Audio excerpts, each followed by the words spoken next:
میں تجارت کرنے کے لیے جانا چاہتا ہوں، آپ مجھے اجازت فرما دیں۔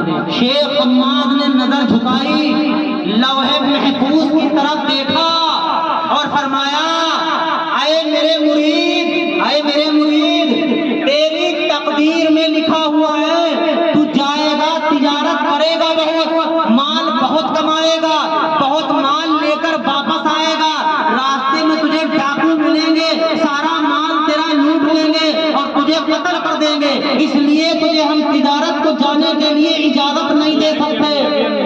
اتنا کہنا تھا کہ شیخ حماد کے مرید کی پیشانی کے اوپر پسینہ آ گیا، دل میں گھبراہٹ مچ گئی اور اب سوچ رہے ہیں تجارت کرنے جا رہے ہیں۔ اب یہ دل کہہ رہا ہے کہ تجارت خوب چلے گی، دوسرا دل کہہ رہا ہے کہ پیر نے منع کر دیا قتل ہو جاؤ گے۔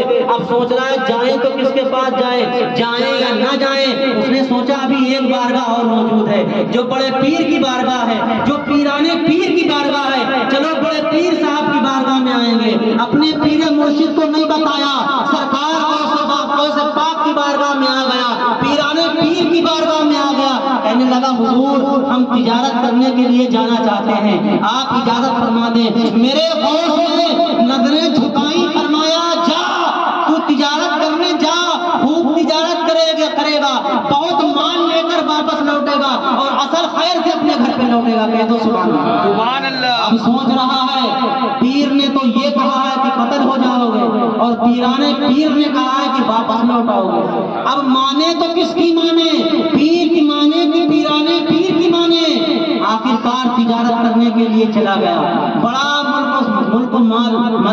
بہت اس ملک میں جا کر کے مال و متاع کمایا، بہت ساری تجارت لے کر کے، بہت سارا مال و اسباب لے کر کے واپس لوٹا۔ راستے میں نیند آ گئی، وہاں پہ سو گیا، جیسے ہی خواب میں دیکھ رہا ہے کہ ڈاکو آ گئے، سارے مال کو لوٹ لیا، پورے جسم کے ٹکڑے ٹکڑے کر دیے۔ تھوڑی دیر کے بعد آنکھ کھلی، پیشانی سے پسینہ جاری ہے، دل میں گھبراہٹ مچی ہوئی ہے، پورے جسم میں پسینہ جاری ہے۔ ارے گھبرایا، جلدی جلدی مال اکٹھا کیا، اب آ کر کے سوچ رہا ہے کہ جاؤں تو کس کے پاس جاؤں؟ پیر نے جانے کو منع کیا تھا لیکن پیرانے پیر نے اجازت دی تھی، اب جاؤں تو کس کے پاس جاؤں؟ پیر کے پاس جاؤں کہ پیرانے پیر کے پاس جاؤں؟ اتنی دیر میں سوچ ہی رہا تھا، کھڑا ہوا کہ شیخ حماد آ گئے، اس کے پیر مرشد آ گئے جنہوں نے منع کیا تھا۔ دیکھا، کہنے لگے بیٹے جا جا، پیرانے پیر کے قدموں کو جا کر پکڑ لے اور معافی مانگ لے، ارے تیری تقدیر کو عبد القادر نے بدل دیا ہے۔ اللہ اکبر۔ آیا، دوڑتا ہوا آیا، سارے مال کو غوث اعظم کے قدموں میں نچھاور کر دیا، کہنے لگا حضور یہ مال قبول فرما لیجیے۔ آپ نے فرمایا خیریت تو؟ کہنے لگا حضور بات سمجھ میں نہیں آ رہی ہے، راستے میں میں نے خواب دیکھا کہ ڈاکوؤں نے میرے سارے مال کو لوٹ لیا ہے، سرکار مجھے قتل فرما دیا ہے، ہم جلدی سے اٹھے آپ کی بارگاہ میں آ گئے، وجہ کیا ہے؟